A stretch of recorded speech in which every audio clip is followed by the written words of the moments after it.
My name's David Avitia. I'm a catcher, and you're watching the Birds Broadcast Network. Hey, what's up? Welcome into Bird's Eye View. It's Sunday, so we're here on the stage. Scotty Gange, I'll be your host for today, alongside the starting pitcher in Game 1, Mr. Jared Shuster. First off, thanks for the time, man. Appreciate it. Of course, anytime. We have a fun game today. I know you shaved last night. That's a ritual for you before every start, huh? Yeah, every start I usually shave the morning of and just get ready, mentally prepare for the start. Is that all you do? Do you have a whole routine that you have the night before or the morning of? Not really, just shaving, probably stretching the night before, a little bit of that. So I know last week you pitched 5 innings. There was no earned runs, 4 Ks. And I asked you after, how was it pitching with David Avitia, who's going to be your catcher again tonight? He said he helped you a lot, caught you a lot of strikes, and stole you a lot of strikes. Are you excited to do that again tonight? Yeah, definitely. I'm always excited for David to catch me. Any of the catchers on the team do a great job, but David, the first game, he was awesome, so I'm excited for that again. Yeah, of course, that was only a few days into your campaign here in Orleans, and a week later, here you are on another doubleheader, pitching to him again. Have your guys' chemistry grown at all in that 7 days? Yeah, definitely. We've been hanging out a lot as a team and doing a lot more things together. Like the other day, we went to the beach together as a team, so it's been a lot of fun. So I know you guys have had kind of a whirlwind of a week. Since last Sunday, you guys have played 2 games in 7 days. There's been rainouts, fogouts, weird games here. Yeah. But finally, we get a sunny day in Orleans, and you're on the bump. What are you expecting out of yourself today? I'm excited. Hopefully, I can continue off the strong start I had to the season, just work off that. I know you've been working with head coach Matt Troupe pitching coach Matt Troupe and head coach Kelly Nicholson. They're all about breathe, slowing down on the mound, and it seems like in your first start, you kind of already had that locked in. Have you kind of learned more of how I'm doing that with them in this 7 days? Yeah, definitely. We do those breathing drills before home games and stuff, and that definitely helps slowing down the game and resetting after a bad pitch or giving up a hit or anything like that. Doubleheaders, I know it's a 7-inning game. Of course, you're not going to be pitching all 7 as the starters have gone 3-5 this entire season. But does that change your mentality at all on the mound? Not really. I just want to give the team my best effort for 5 innings or however long I'm out there. You excited to go? Definitely. All right, go get ready, man.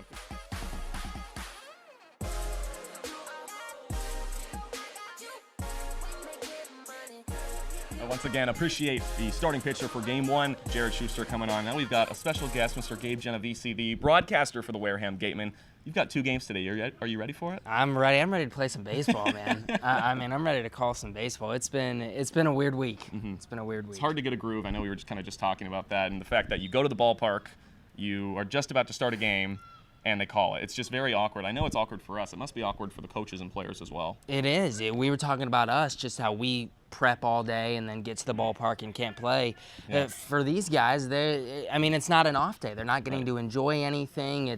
They show up to the ballpark, they go through all their routines. We take BP, starting pitchers are ready, and we get rained out. Or we played 5 innings the other night and then fogged out. It's not real baseball. Really. No, it's been a weird week. Yeah, and I've been talking to the starting pitchers. Like just now, you saw Jared Shuster come on. He said that in the mornings he shaves before he starts. Let's say he shaved, he got all ready, he got his mind ready, and then it's not going to rain today. There's not a cloud in the sky. But what if it rains right before? He just wasted a good shave. He wasted a good shave. Exactly, and that's what all these guys have been dealing with. Maybe not the shaving part, but their whole routines and everything. It's been weird. How about Wareham? You guys have had a quality season. Of course, not many games this year, but what is Orleans expecting to see tonight out of them?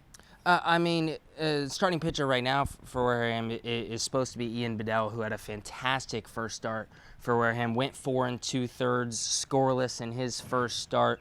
Out of Missouri, had an under 2 ERA with the Tigers in the SEC. So we look for more good stuff out of him today. And really, 1-9 in this Wareham lineup thus far. The offense has been solid. The hitting has really put together strings of runs. We've had a 9-run 8th inning, a 6-run 2nd inning. Wareham had the worst average in the league through 2 games. I know it was only 2 games, and now it's the best average in the league. They've had double-digit hits every game but 1, I believe, since those first 2 games, and it's really been a good year. I know the first time that Orleans and Wareham matched up, it started as a hitter's duel and then ended as a pitcher's duel, and the fact that it went 10 innings as a final tie, I believe it was 7-7.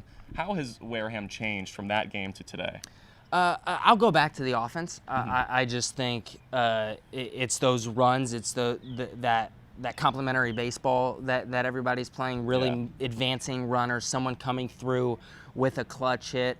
I think that's really been the key thus far. And again, it seems like Wareham scores in spurts. It's been Right. 3-run inning, 6-run inning, 9-run inning. It's all come together. With a guy like Darren Baker, he was the Cape Cod Baseball League Player of the Week for Week 1. I don't even know if they can award one for Week 2. There's barely been any baseball, but he's a standout. Who else should we be watching for tonight? Yeah, Baker's a standout, and Braden Ward out of Washington. Again, we haven't played many games, but in his 5 games, already 6 RBIs in 5 games, has a hit in every game, hitting over 400.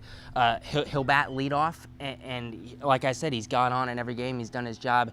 His speed is incredible down the first base line. He's already stolen 4 bases in 5 games. That's another, and that's that little 1-2 punch right there. Right. Ward will lead it off. You say Baker, they score in spurts. Ward will lead it off. Baker will hit second, and hopefully the middle of the lineup can do their job. It's exciting to see. It's going to be exciting to watch. We've got 2 games today. After Game 1, stay tuned for the Bird's Eye View post-game show. Your partner, Jonah Karp, he's coming on after Game 1. And after Game 2, maybe we'll get you back on there. How does that sound? Hey, sounds good to me. Looking forward to it. Gabe Genovisi here on Bird's Eye View, the pregame show. Thanks so much, man. Appreciate you. My name is Donovan Benoit. I'm a right-handed pitcher, and a fun fact about me is I lived in 5 different states and 8 different cities. Hi, my name is Zach Akoska. I play outfield, and you're watching the Birds Broadcast Network. My name is AJ Lewis. I'm a utility player for the Orleans Firebirds, and you're watching the Birds Broadcast Network. Hey, before we start here in this Bird's Eye View segment, we're going to switch chairs because I took your Yeah, good my good side. Okay, Yeah, okay. switch. We'll Do it. switch. Yep. We keep these though. Oh, yeah. I hope that didn't lose focus. Woo! Hopefully we're Pitching good. coach Do you Matt need- Troupe. do you Scotty need to Gange. check it, or Yeah, we we good? should probably check it. We're Yeah, going check to it real speed quick. through it right Yeah. It'll come out. Again, pitching coach Matt Troupe, Scotty Gange, welcome back into Bird's Eye View. Sundays from The stage. the stage. Yeah, I remember that. You told me about 10 and seconds then ago. Saturdays are from where? Center field. It's just from center. Center, same thing. Center field is Same too long. thing. I can't make That it. I is can't too write long. that down. You're Okay, right. let's It talk about the doesn't- game it doesn't- today. yeah. We've got 2 of them. We got Noah Shuster on the mound, or Jared Shuster, excuse me. Noah Yep. Shuster's a good friend of mine. Yeah. Jared Shuster on the mound today. What are we thinking from him? Looking forward to getting them back on the mound. I mean, just looking forward to get back here in general. We had was it 2 games ago? We had a tough little fog game. Yeah. And then last night we ended up having double lightning delay with a rain delay with a And then it was dark, Dark. and there was yeah, dog barking. I think we and- played 3.5 innings. So looking forward to getting back out here. Looking forward to getting Schuster back out. His last outing against Bourne was pretty special. He commanded the zone with 3 pitches. He went through 5 innings and 53 pitches. He was pretty lights out. So he sets a very good pace out there, very good tempo, and our fielders love that, and our catcher loves that. So we're looking forward to replicating that and building on the last outing. And then we have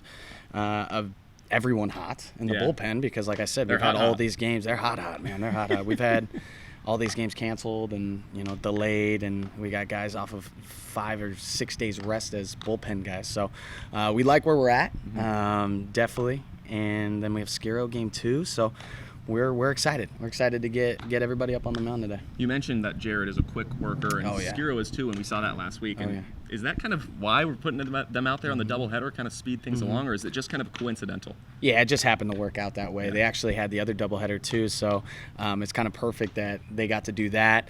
Both games flew by, I guess knock on wood, whatever. I don't believe in that, but it flew got a lot of it by here if you a need lot. to, yeah. No, I'm not going to do it. I'm not a believer. But yeah, they worked really quick, and just so happens that here we are again on a Sunday, another doubleheader day, and those 2 guys are back up on the mound. So there's definitely some things that we could build on from the last outing, but both did outstanding. So we're looking forward to it. So this is the 3rd try for Game 10 of the season through, I geez. guess, the first 9 official games. Right. What have you learned about yourself as a coach here?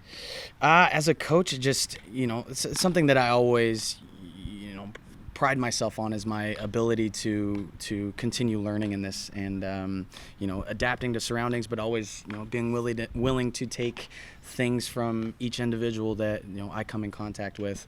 Every player in our team, they're coming from outstanding programs across the country with all different kinds of pitching coaches with different philosophies and even pitch grips, all these different things. So being able to make sure every game that I touch each individual in our staff in some way, some form of conversation, asking how they're feeling, whatever it may be, and then creating some conversation around that. And a lot of things pop up when even when when you just have a conversation with somebody. So I'm certainly learning that. Yeah, I mean, and then we have Al Leiter out here today. So another person that I got to talk to, and I met him 6 years ago when I was out here playing. He comes and talks to the Birds every summer. So yeah, always open-minded. I talk a lot, obviously. Mm-hmm. You know this. You probably make fun of me all the time for that. So We do on this show. Yes, yeah. I saw When a you're couple. not on I saw a couple bits in the past. Thanks, Scotty. But yeah, there's bits and pieces. I mean, there's a lot. I mean, it's not one thing. Something from every individual already, and every day I make it a point to leave the field. When I'm going to sleep at night, hopping in a little journal that I put together. I better have something. And if I didn't, I truly feel like I failed on the day. Is this journal something you're learning in terms of baseball, or more of kind of influencing others? Yeah, I mean, it could be something that I learned from someone as far as pitch grip, this and that, and I put it in there to remember. Sometimes it's a conversation that I had with an individual, and I thought I got a good response. Like even if it's just talking to them as a human being and seeing how they react to it, right? I mean, if you get them locked in, like how did I do that? Because every individual in our team responds differently to certain things, whether it be criticism, whether it just be certain language in a conversation. So even stuff like that, like if I talk to Noah, if I talk to Skiro and something came up where I thought I got a good response, like oh yeah, type thing. I can even jot that down in my journal and go, hey, he responds well to to this type of conversation, and maybe some guys I have to be a little bit tougher on, stuff like that. So everyone's each individual. Something I've learned over the years of coaching. If I can come away from the field at night with something every day, then I feel good. Yeah, I think it's interesting with you and the fact that lots of coaches would come out here and they want to help a guy get a better curveball. But you're out here, and we've talked about this before. Yeah. You want to help, pitcher one improve in terms of A, B, and C, and pitcher two in X, Y, and Z. And it's so different in just every way you approach these guys and all that. Oh yeah. Where did that begin for you? As far as that understanding, that process behind it, from Greg Moore. I spent my 5th year at Cal State Northridge, and he was a type of coach that I'd never had before, and he really, as a coach, sometimes you feel like you can't cross that line all the time of that relationship, that friendship almost, right, with your player. You think sometimes you got to be that coach, boom, boom. I found out from him very quickly that he is himself all the time, which is very energetic, outgoing. It doesn't even have to be baseball related. It could just be life, from human being to human being. And I love that as a player. I felt like he truly had my back, like he truly cared, because he cared about all the other stuff too, not just baseball. I mean, as a coach, we always want to win, no doubt, but, we want to develop these kids, even further beyond baseball field, because unfortunately for a lot of them that won't be an opportunity long term. Making the big leagues is difficult, obviously. There's that stat, it's a stat on Twitter, I don't recall the number, I can't throw it out there, but they said that all the major leaguers was a certain number, and I'm just thinking that's half 19,000 ever in the history of the universe. And that's half of a stadium that's filled up. It's more than, sorry, I'm going to shout them out, more than a Rays stadium, much more than that. So when you put it into perspective like that, it's pretty crazy. So having a coach like that really developed me as a person, means a lot. So that's a big part of this thing, man. I mean, you have some of these kids for 4 years, from freshman to senior year. How are you affecting their lives beyond the game of baseball? And I learned that from Greg Moore, and can't thank him enough. My short time of holding the microphone, of course I'm wearing the Orleans Firebirds polo, but I've covered lots of different teams. Too. Oh, thank you. Yeah, I don't really like this thing, but whatever. Yeah. It's all right. It's breathable. But in my short time wearing this polo, I've gotten to hang out with the Orleans Firebirds coaches, but I've also seen lots of other coaches and all that. And I think you, Kelly, Q, and all the coaches here are kind of defining what a coach really should be. So for me, watching firsthand and getting to see a little more, just a little less than all the players get to see, it's very fun for me, and I appreciate just learning, secondhand off of you guys. So first off, thanks for the time. Of course. And then thanks for the lessons that I get to learn watching on the sidelines. So yeah, well, there's not many people that work as hard as you, man. So you keep doing your thing. In all seriousness, to the viewer out there, this guy's got a bright future. So if you need to throw that on a resume, there you go, right there. All right, yeah, boom, I'm gonna that little that bit, right there forever. That's gonna go my Twitter tweet right there. I mean it, man. I really do. So Thank appreciate you you. So much. Yep. Good luck today. Thank we you. got two ball games. Let's do it, finally. man. Let's get them. Let's play some baseball, you guys.